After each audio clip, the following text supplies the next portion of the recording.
All right, so as people continue to join our virtual Zoom room, we'll go ahead and get started.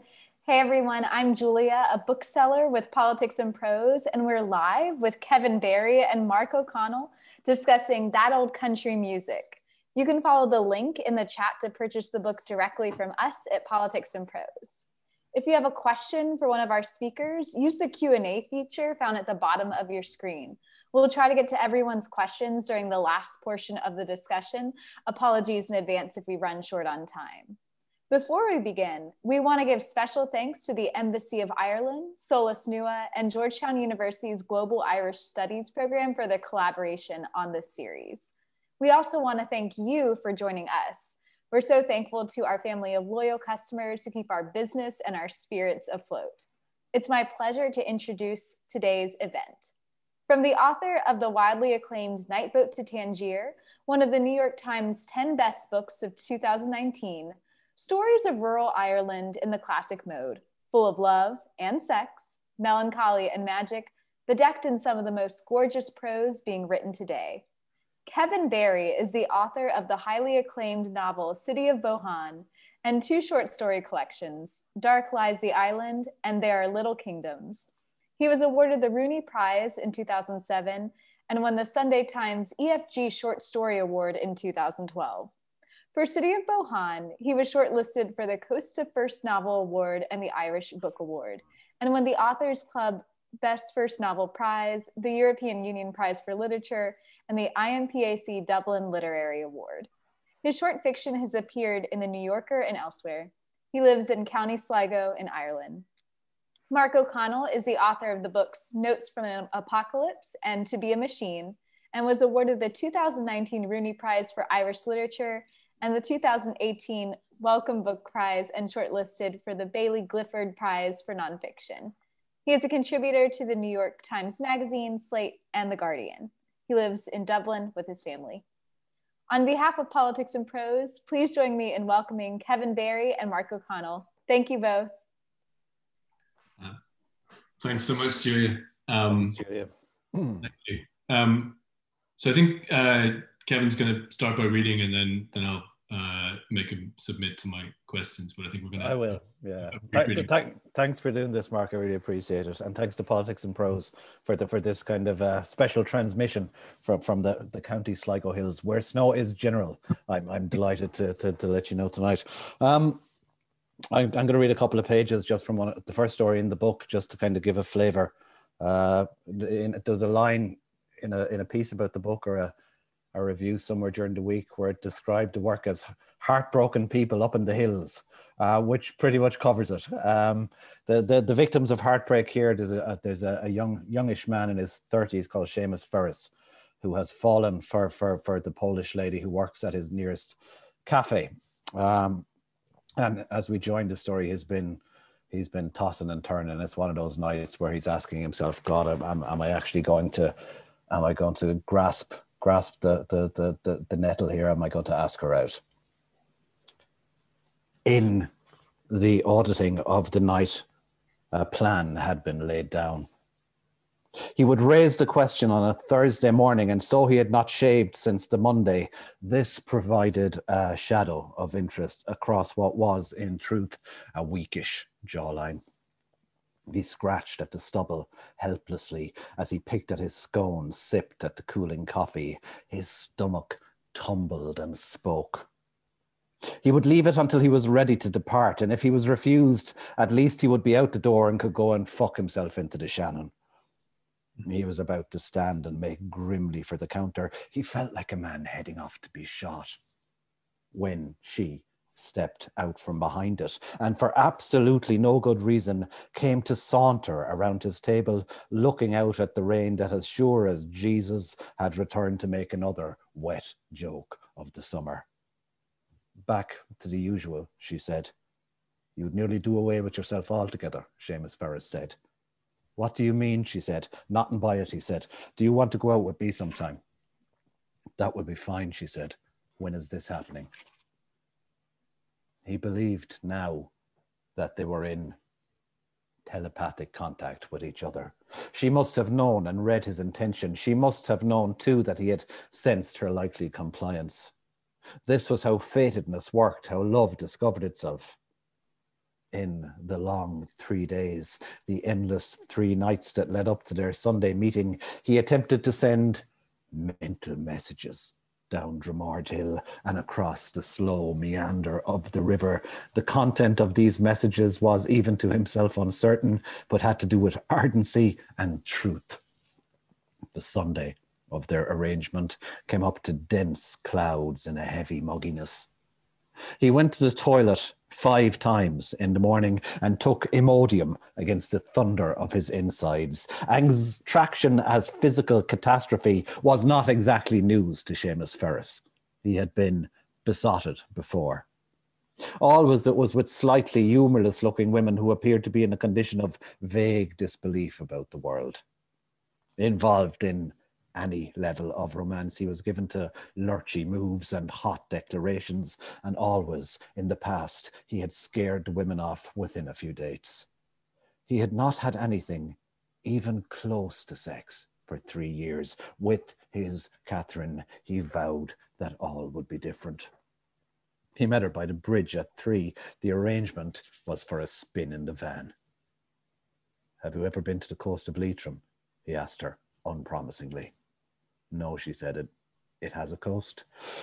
"The coast of Leitrim," he said, "is 4 kilometres long, which is in fact the shortest length of coast belonging to any county in Ireland." "Now I know," she said. "I mean, barring the landlocked counties," he said. "Okay," she said. As he drove, and they went through the rituals of small talk, he tried to communicate with her directly too, without words, by way of pure mental focus. He tried to let her know that he needed her badly, and that, in his own modest way, he was a prospect. He told her he had a house that wanted work but was situated well.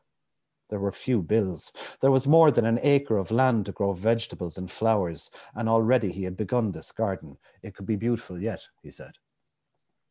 As they drove out of the Cartober side of town, a parade of drunken women skittered towards the bridge in glittery cowboy hats and stretched nylon skirts with bottles of skinny Prosecco to hand, and in their eyes the dissolute, the haunted look of a 3-day hen at its fag end, and emblazoned on their tight-fitting T-shirts the legend, "Mohill Pussy Posse." And with something already close to love, he turned to see the tip of Catherine's nose rise to match his own disdain. "Why would they do this to themselves?" Catherine said. "There's a sickness around this place," Seamus said. A rare thing occurred then in the van as it hoovered up the N4, a companionable silence. To his awe, he found they were perfectly comfortable with each other.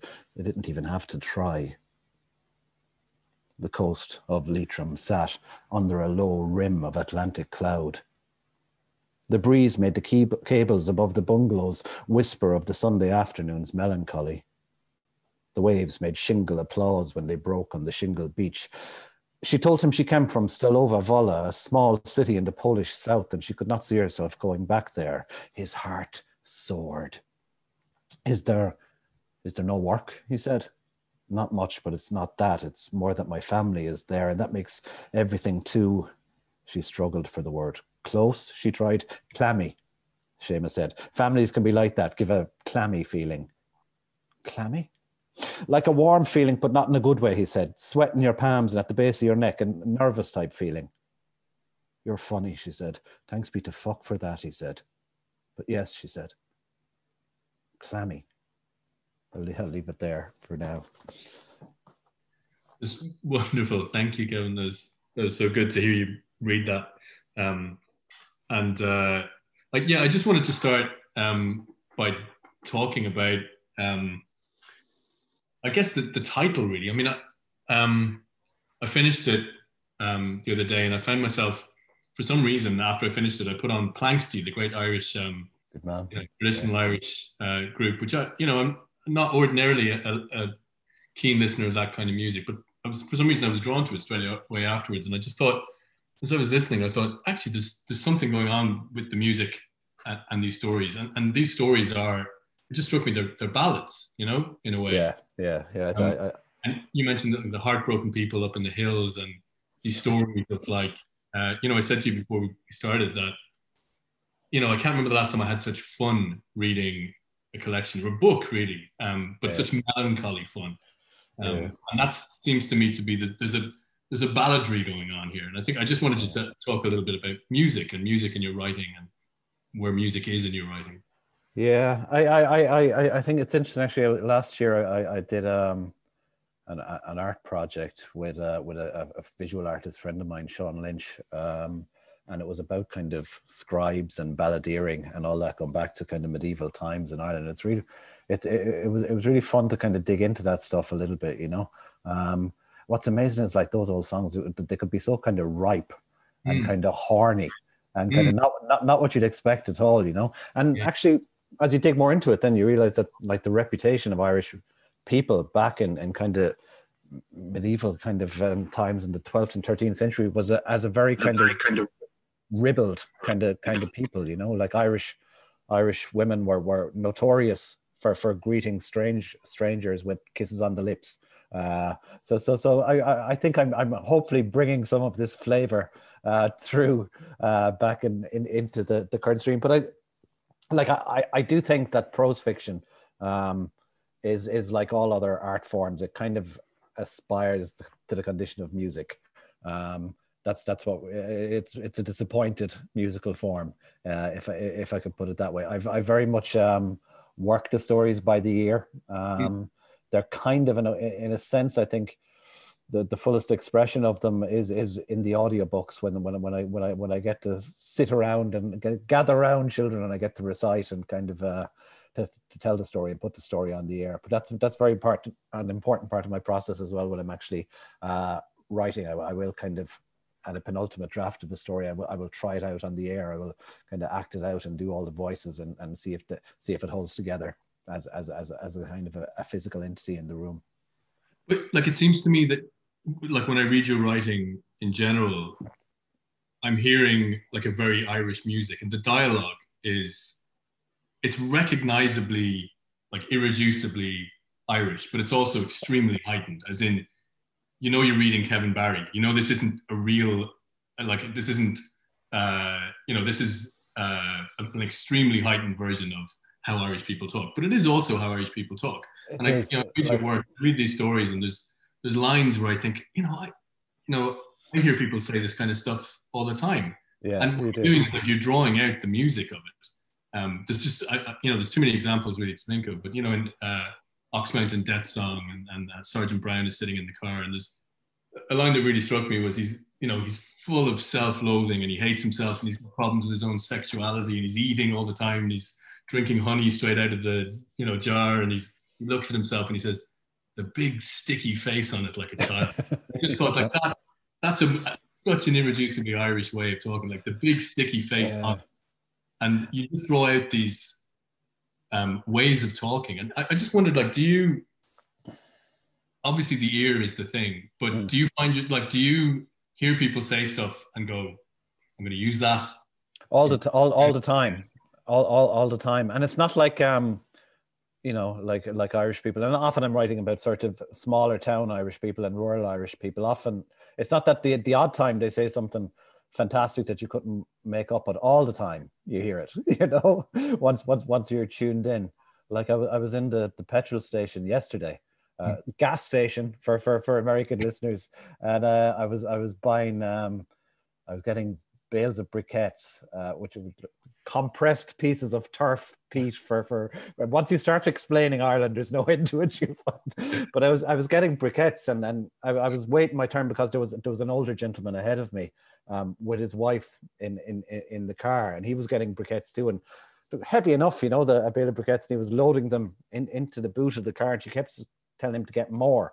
It's very cold. And eventually he was coming back with the last load, putting it in, and he just kind of, I was like a couple of meters away, so I could hear it. He just looked in the window at her and he said, "You had me fucking killed." And then for emphasis, he repeated again, "You had me fucking killed." Yeah, and I just thought you'd sit there for the day at your desk and you wouldn't get it as irreducibly good.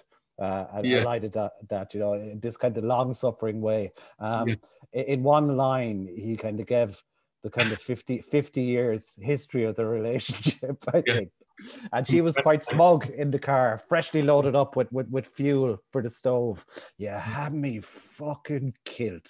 You know, and it's glorious, you know, once you start picking it up. But I find as well, and you'd find this, Mark, from working on nonfiction pieces and stuff, Irish people are happy enough to unload on you, you know, happy enough to talk. And like I sit on the, if I'm going or back in the days of normal life on the train down to Dublin, you know, I will find that people will talk at you all the time and just unload crazy stuff and nutty stuff. And I absolutely steal it and save it up.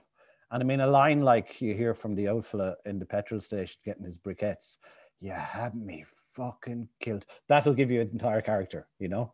If a sentence like that is just like a tuning fork for the character in the round, and I will get them. And it's funny sometimes writing, you come across a couple of sentences or half a paragraph that just work, that gives you the tune or the melody of the story, and it works like a tuning fork. You can get the whole lot of it from that subsequently, if things are going well. So do you know straight away, you're standing in the petrol station forecourt and you hear this and you go, yeah, have me fucking killed. Yeah. Yeah. That'll show up somewhere for sure. You mentioned the Ox Mountain Death Song story, and there's a line in that, because I was reading a bit of it doing one of these the other night, and I remembered exactly where I got the line. It was in Castletown Bear down in West Cork in late 90s, I guess, a long time ago. But I was sitting in a car with a couple of friends, and we were just down by the harbour there. And I don't know what we were doing, smoking a joint or something, and the local cop came along and kind of came over to the car and had to roll down the window, and he said to me, what are you up to, lads? And I said, oh, we're just waiting, we're going out to Allihies. And he said, lose the fucking face. Said, right? Said, right, that's what he says to Canavan, yeah. That's so I used that a bit. He said, just lose the fucking bit. I must have looked slightly, I don't know, whatever. I was given the wrong vibe to the policeman that night, but he said, just lose the fucking face. That's all I'll say to you.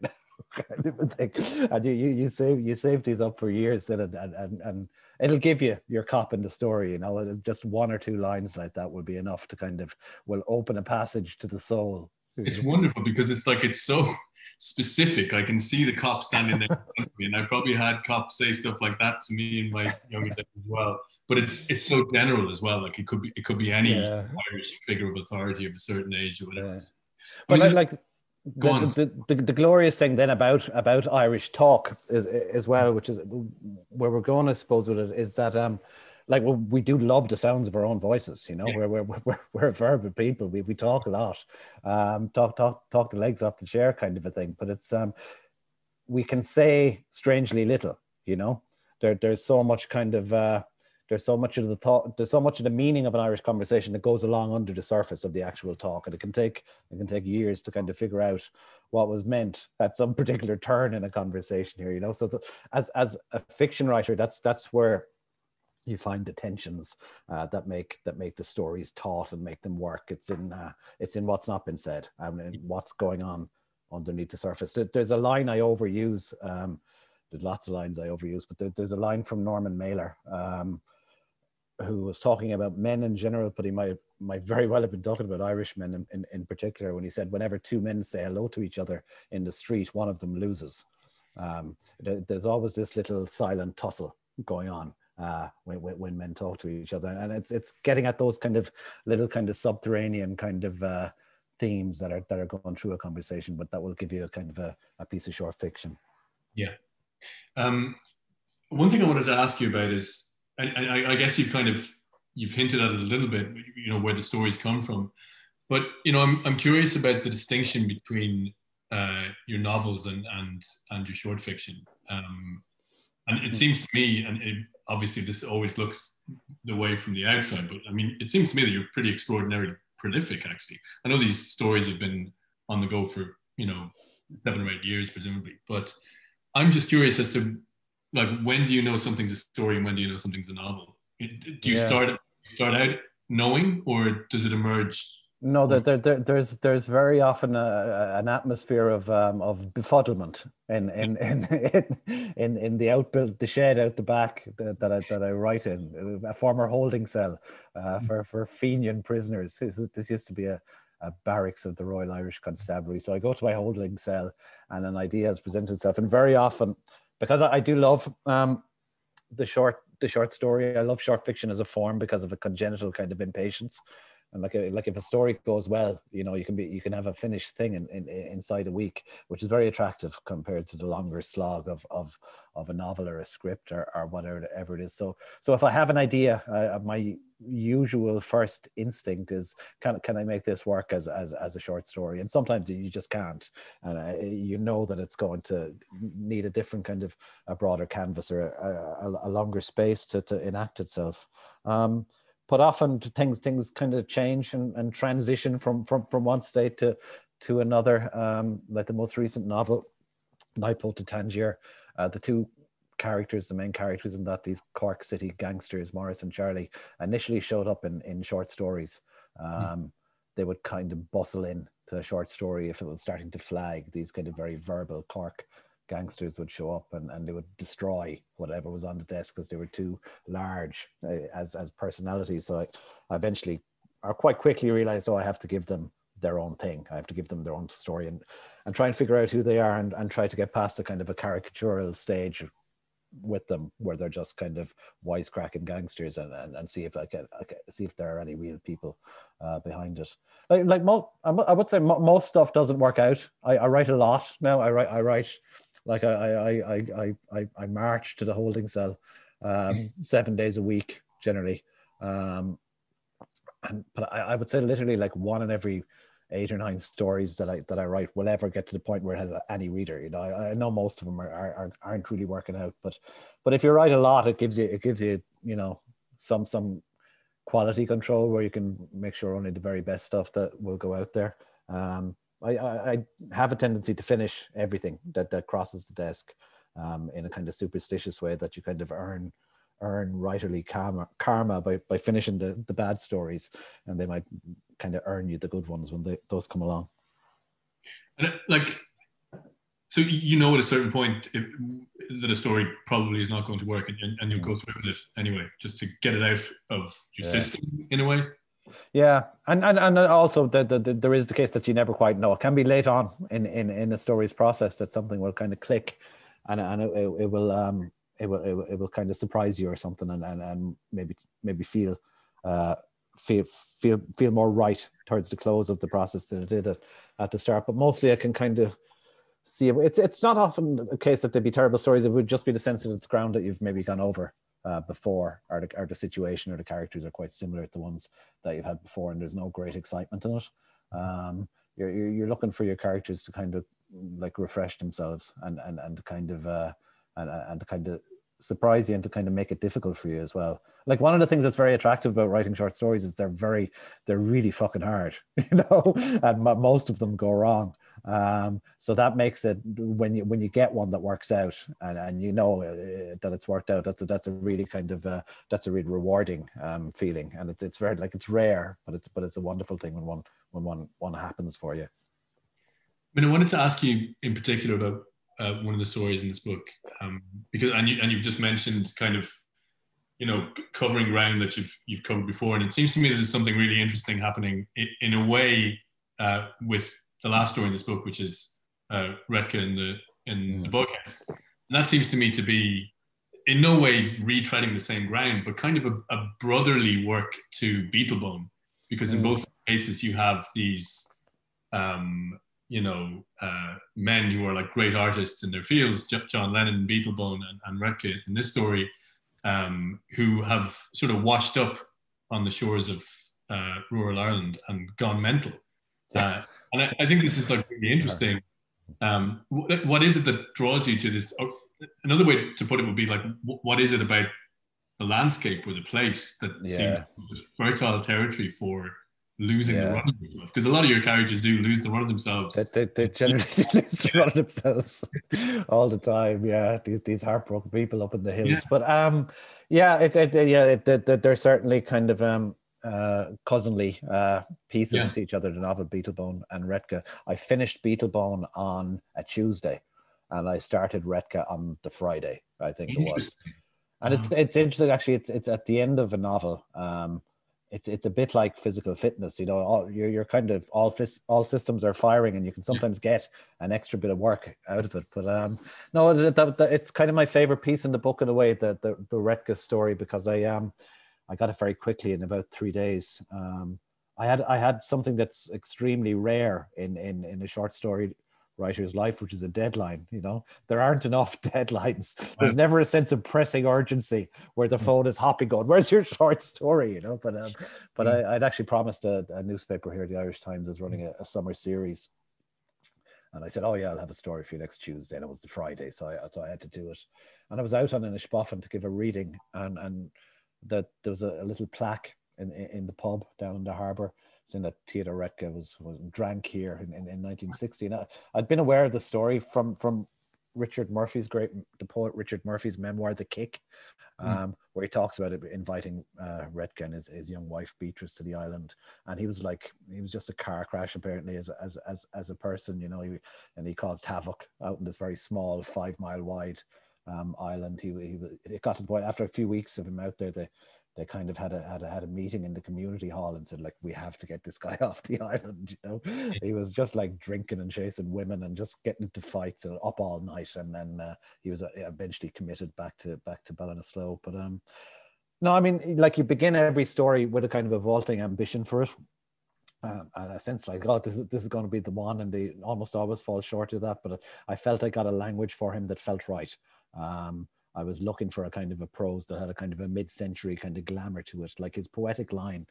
As much as a disaster he was as a person, I was always moved by his poems when I came across him in anthologies and stuff. And I read a lot of poetry. I'm a kind of nightly reader of poetry, and he's written he wrote so beautifully and so movingly, but often about very very small kind of you know, observations on the natural world and stuff, and opening those out. But I can never remember poem titles, but there's a poem about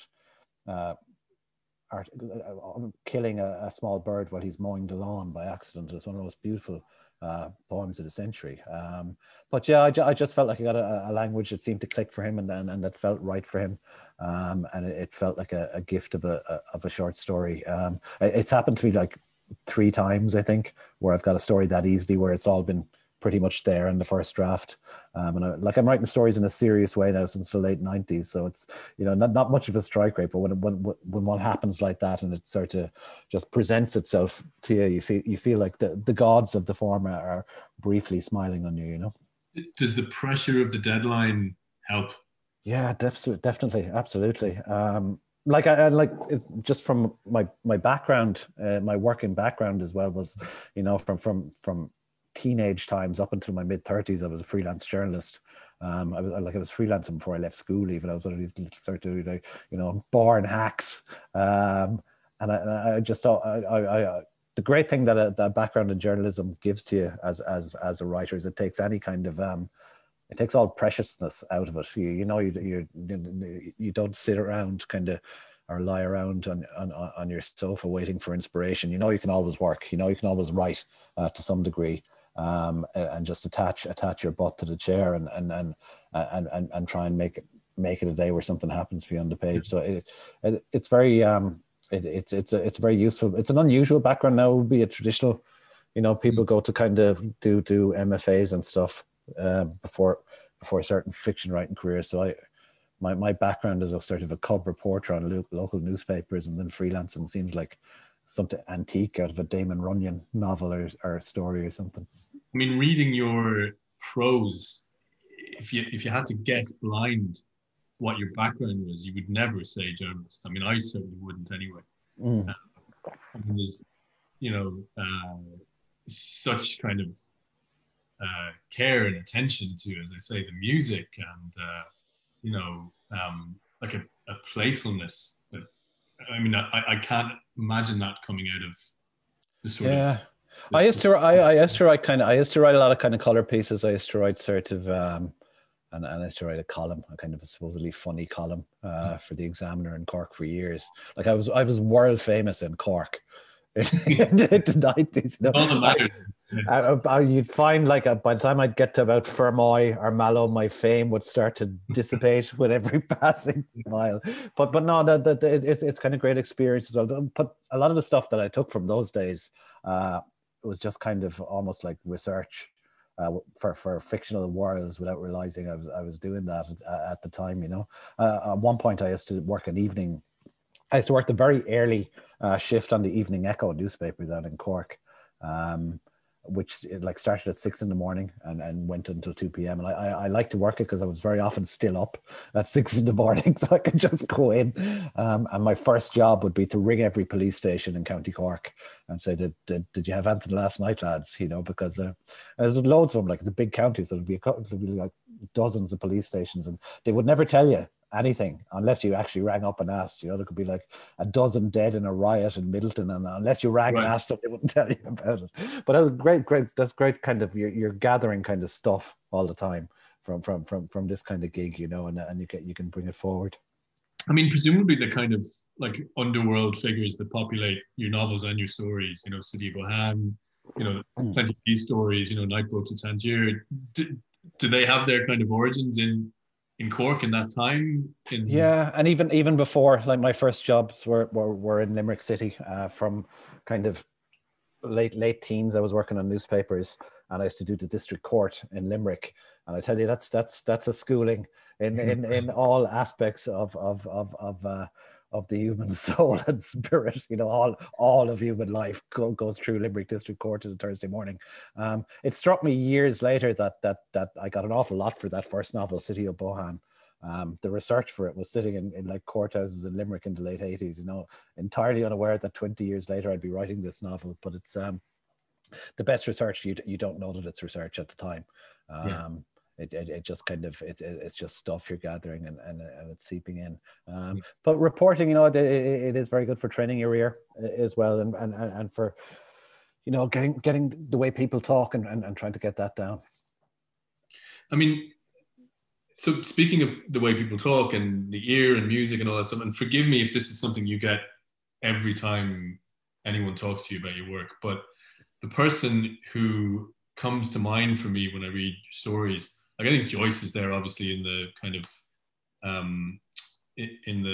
of the music of the sentences to some extent, but I think I just can't get Sing out of my head when I read you. And the first thing I read of yours was City of Bohane, and I just thought, this is Sing come back to life in a way. And I don't know whether that's something that you like. Is it just you happen to be sort of marinated in the same kind of West of Ireland sauce, or is he like a major kind of spirit for you?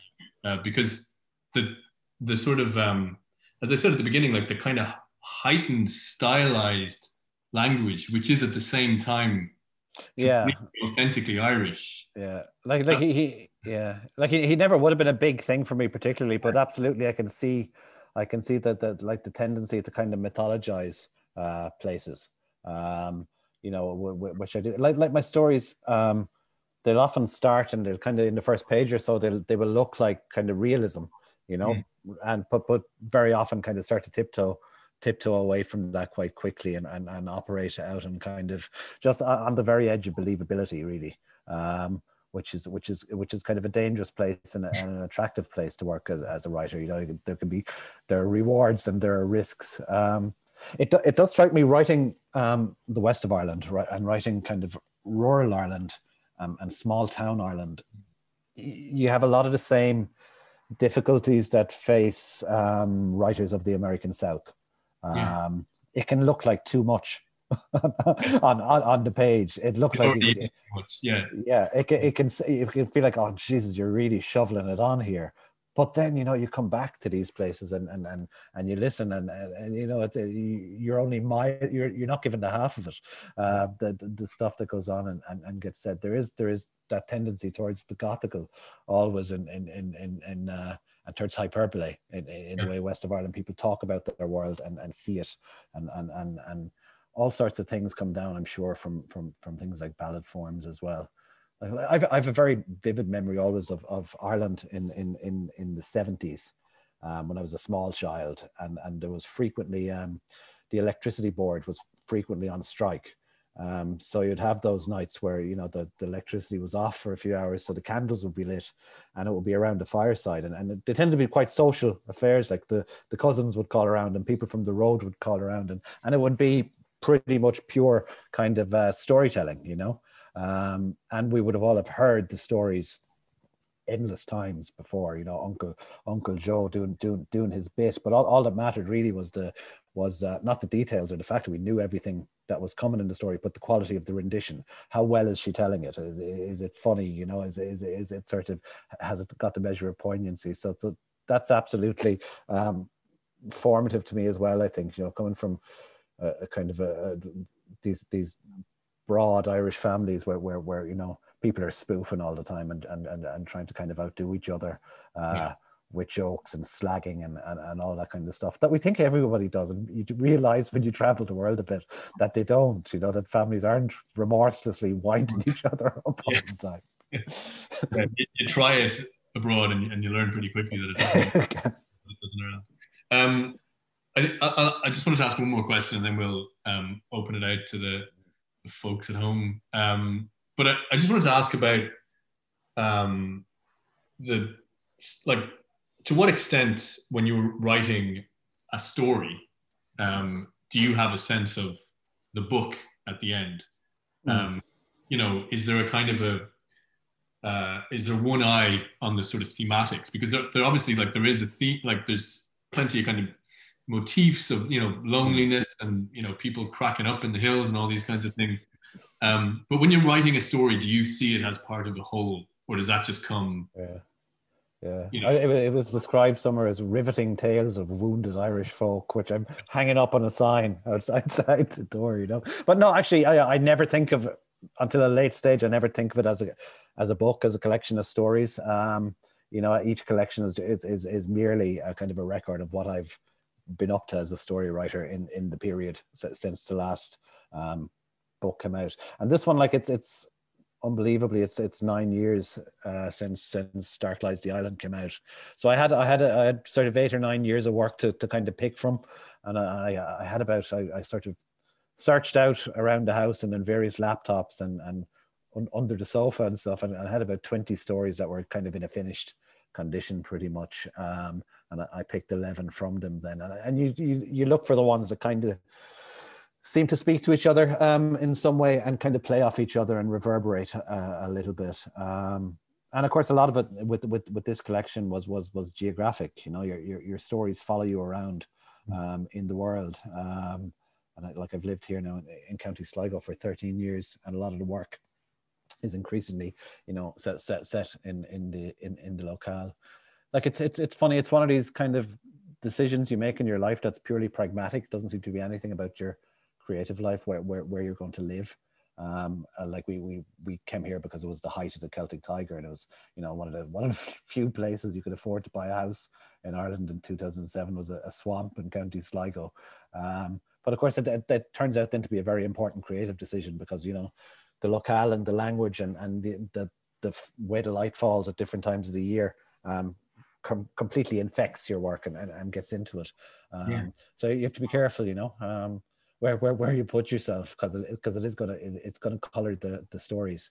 It must be at a point now where you're getting claimed as a Sligo writer. Yeah, which is weird to me. I also get claimed as a Limerick writer and as a Cork writer because I have a lot of stuff down there. So it's promiscuous with my origins. Yeah.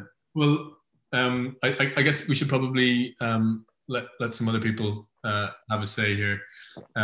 So I'll just ask you some of these questions. I don't know if you can see them yourself, but a question here from, let me see, we'll take them in more or less chronological order, I think.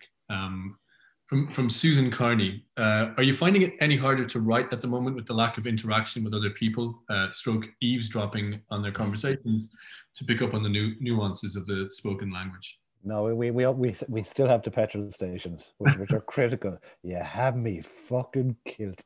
No, I've been kind of, through the whole lockdown period, I've been kind of hysterically cheerful almost, you know. This seems to be my coping mechanism, just to be kind of try and be kind of happy and try and keep working. And I've written a lot. I've probably I've probably written more than usual, even because I'm in the house all the time. But I did look back over some pages. Just this week, I looked back at some pages I wrote very early in the first lockdown, kind of the end of March last year, and complete gibberish, just completely. There's definitely such a thing as a COVID prose style. It's this jittery kind of fragmented style that doesn't quite cohere, and you can see the thoughts trailing off all over the page, and things just running out of steam. But it's no, I found it a great reprieve, really, to be able to go to the work in the mornings, and with the world falling down around your ears and crazier shit happening every day, it can seem like almost an indulgence to be going back to your short story, but it's when you get there, when you land on the page, it's just a reprieve from grim reality all around it. I've been very grateful for it. I have a question here from Paul Nugent, and this is a good one because this is a question I should have asked you myself because I want to know where in the name of God did Toronto and the State of Grace come from, based on particular individuals you've met and known? Oh yeah, it's a story in the book, and it's unusual for me for something to come so very directly from life, and it's about an elderly lady and her son who's about 60, showing up in a pub in a small village in West Cork. Really, it is. I don't think it's named as such in the story, and they just. I saw this vividly. It must be about 20 years ago. Again, these two just arrived in to this pub I was sitting in down in West Cork and started to sample from every spirit that was hung along the optics behind the bar. And I've never seen like people so atrociously hammered, in daylight before.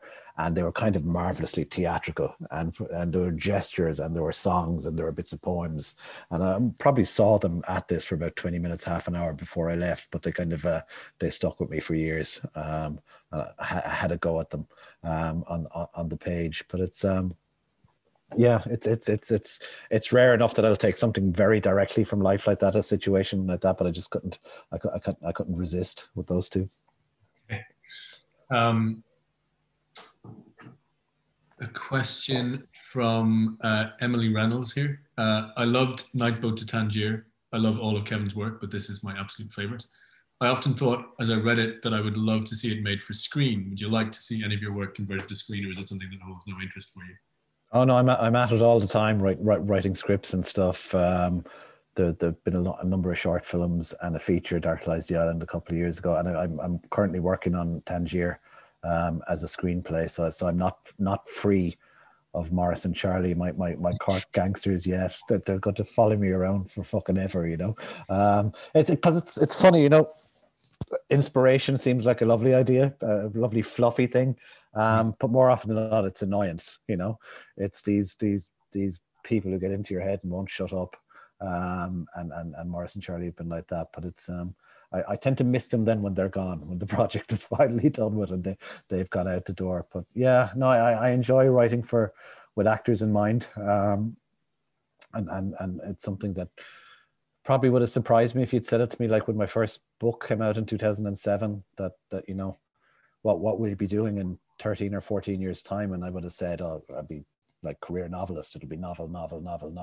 That was my kind of ambition at the time. But it's changed a lot, and I'm very interested in writing for actors for both screen and for stage. And it's kind of possibly just as kind of a sociable thing as well. I kind of like talking to people, and it's nice to have colleagues for a while when you're on a project that isn't just that long kind of lonely slog of a novel when you're sitting in your shed in County Sligo looking out at the rain. Do you go through cycles of working, you're working on the script, you're working on the story? Yeah, I do. Yeah, what I find generally is like about 3 or 4 months is a good chunk of time. I can't juggle. I do know writers who switch from one thing to the other all the time. Like, Roddy Doyle, I've talked to. Roddy would be writing a short story in the morning and a play in the afternoon and something else in the evening. I can't do that. I can only work on one thing at a chunk of often a 3 or 4 month kind of period where I'll spend something that's often enough to get a draft of a script or something done, and try and put everything else aside and just go kind of go for it on one thing at a time. But I'm always kind of, I'm never quite happy. I'm always really excited about the next thing. You know, I wish I could get this thing off the desk so I can get on to the next thing, because there's always the hope, you know, that the next one is the one that works out beautifully. You know, the next thing is always going to be the one that makes. That's it. Makes history. Question here from Maeve Higgins. Question for both, please. Best non-fiction book ever. I'm also curious to know your answer to this. Oh God, I mentioned him already, but I picked up The Executioner's Song by Norman Mailer. Was it? Were you really? I think it's an astonishing book, and the reason is it's the only book that Mailer left himself out of. You know, he just went with this story, and it kind of, it gets very tangled around the whole sort of court process and everything that came at the end. But the first 100 or so pages, where he's portraying Gary Gilmore, you know, on this kind of downward spiral, and it's clearly going to go in a very dark direction. But that like an absolutely incredible literary achievement. The language you get for the American West at that kind of early mid-70s time is just, you know, like really beautifully done. I could never read Mailer's fiction and take it in any way seriously, but some of the stuff he done as a kind of a reporter, and as a, like the one about the rumble in the jungle, the Muhammad Ali and Zaire fight as well, is fantastic. I think it's just called A Fight, isn't it, that book? But amazing stuff. But the Executioner's Song is kind of, there's at least half a masterpiece in it. I always feel like Mailer is like always on the verge. Maybe it's too soon for a rehabilitation or a comeback. It's very soon. Yeah. It's probably, and you know, like as a historical figure, now is not his time by any means. But The Executioner's Song, absolutely, just a phenomenal piece of work. No, it's incredible.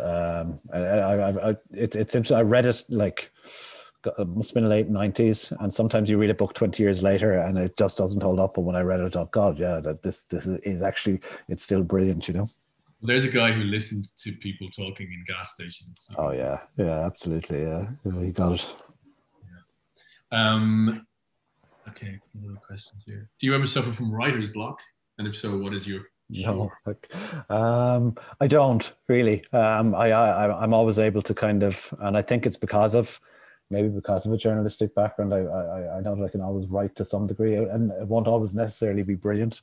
Like if I feel flat, I probably have a default tendency to start writing dialogue, to get a conversation going on the page, and usually that will kind of give a facsimile feeling of flow anyway, that something is starting to happen.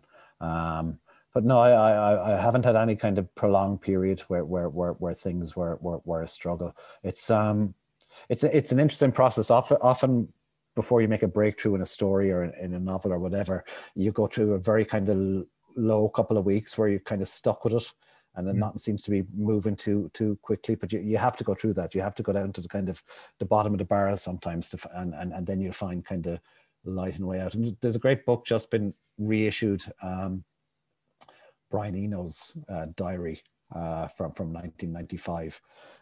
It's his kind of just his diary of his working year as a record producer and as a visual artist, and so much more that he does. And he talks exactly about this, about how sometimes, you know, just when it seems most desperate and this project is never going to work out, then you'll get something. And it's kind of, it's really heartening to read Eno as well, because he's making all this amazing work and he's convinced it's going terribly. Most of the time, you know, this is just not going well. And it's that sort of anxiety in your workroom or at your desk is utterly necessary, I think, to the process. I have a kind of a saying, if I'm worried, I'm working. You know, if I'm worried about the thing, it means it's sitting back there in my kind of subconscious place, trying to work itself out and trying to sort itself.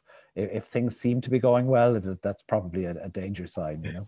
Yeah, I know from just you know, knowing you over the years that like you move around a bit. Like you know, you're in Sligo, but you tend to kind of fly south for the winter months, right? You tend to go to Spain and move your operation over there. How's it been with Yeah, both? Yeah. Like this is actually January in County Sligo is a bit of a novelty. Where Right. usually Olivia, my wife, and I have managed to get off somewhere for a couple of months, and yeah, it's just literally kind of moving the desk with me. I kind of work. We both work from home, so we're lucky enough to be able to do that. Yeah, it's really interesting to stay close to the one patch of ground in some way for most of a year now. I do think you find the quality of your attention to what's around you kind of improves. You can kind of, because the world has gone so quiet, you can hear yourself, you know, in a strange kind of way, and it's very disconcerting sometimes to be able to hear yourself when your usual kind of hustle falls away. You know, that whole edifice is taken away, and you're left with the kind of raw material. You go, Jesus, this guy. You know? But it's definitely very interesting, and I think it'll be very interesting what it does to all of our kind of creative lives and our work projects and what it does to them. But yeah, it's been kind of, obviously, you know, a very sorrowful time and a very difficult time for so many people, but like not without interest to writers either. I think the reckoning is, I mean, we're years away from seeing how it extrudes through. Yeah, and it'll take a long time before any kind of creative work can put this period into any sort of useful perspective, I think, you know. It's always the way with kind of catastrophes. You know, the great World War II books probably came out in the 60s, you know, and 15 and 20 years on, and we're probably still waiting for the great kind of 9/11 work and stuff like that. So, but just the whole period where our kind of certainties have been taken away from us, to kind of the illusion that we've all been living under, that we have any sort of control over our lives, but that's removed. That's a very fundamental thing, and it's going to be really interesting to see the way the work filters through that sense over the coming time. I think there's plenty of scope for more heartbroken people going mad on the hill. There's no shortage. You're in a good position.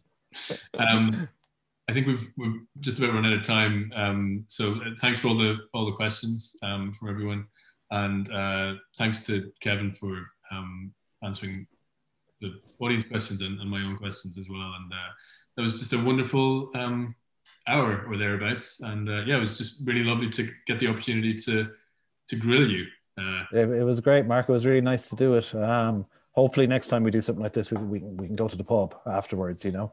But and it's funny, like people complain about the old Zoom and stuff, but I think it's been great. It's been a way of keeping some kind of connection going, just with readers and with writers during the year. So thanks very much to Julia and Politics and Prose for hosting us tonight. Yeah, thank the two of you so much. We do have one bonus question from Politics and Prose.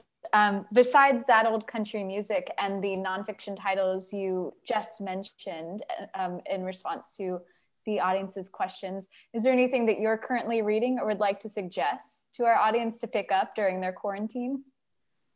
For sure, yeah. I've gone back actually to one of my favorite essayists a great deal in the last while, to Annie Dillard, who's just talking about sticking to that small patch of local ground and really getting the texture of it. She's just I just love her the music again in her kind of prose style.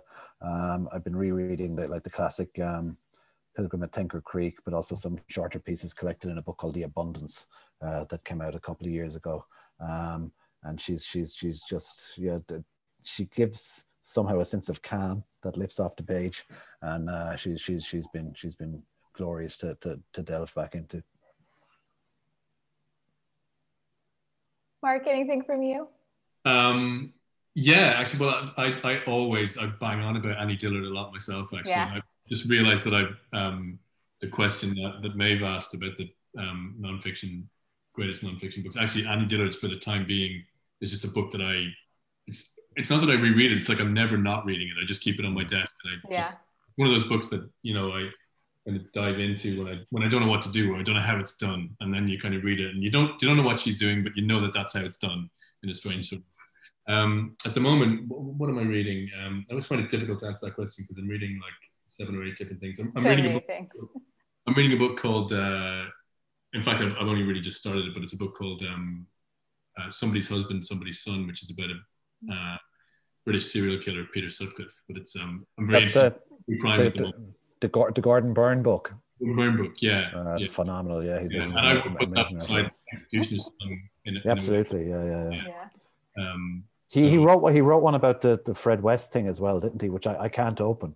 I imagine it's going to be amazing, like, but I can't go in there.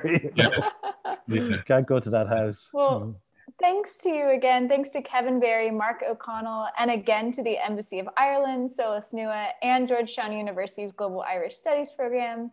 And we couldn't forget our audience out there. Your patronage and dedication allow us to bring you these types of amazing conversations. We couldn't do it without the book sales to support them. So go ahead and follow the link in the chat to get your copy of Kevin Barry's That Old Country Music, or visit politics-prose.com. And while you're there, make sure you check out our events calendar for all of the latest and greatest from our shelves and from my bookshelf to yours. We hope you are out there staying safe, staying strong, and staying well read. We'll see you next time, everybody. Thanks so much. Thank you very much, guys. Cheers.